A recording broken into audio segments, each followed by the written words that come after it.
বাংলাদেশে লাখ লাখ মানুষ আজ দুশ্চিন্তা এবং ডিপ্রেশনের সঙ্গে লড়াই করছে। জাতীয় জরিপ বলছে প্রতি 100 জন প্রাপ্তবয়স্কের মধ্যে প্রায় 5 জন ডিপ্রেসিভ ডিসঅর্ডারে ভুগছেন। কিন্তু একটা প্রশ্ন, আমাদের মনটা সারাদিন কি করছে? অধ্যাপক গোলাম আযম জেলখানায় একটি বিষয় লক্ষ্য করেছিলেন। মানুষ যখন মনকে কোনো অর্থবহ কাজ দেয় না, তখন মন নিজেই হাজারো দুশ্চিন্তা, ভয় আর অস্থিরতায় ভরে যায়। তাই তিনি লিখেছিলেন, মনটাকে কাজে দিন। কিন্তু শুধু মনকে ব্যস্ত রাখলে কি জীবন বদলে যায়?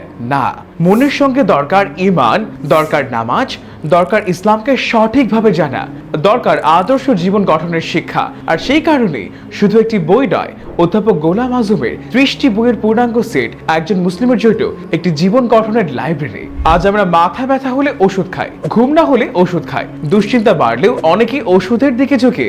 কিন্তু খুব কম মানুষই নিজের মনকে কিভাবে পরিচালনা করতে হয় সেটা শেখার চেষ্টা করে। মনটাকে কাজ দিন, সে শেখানোর একটি বই।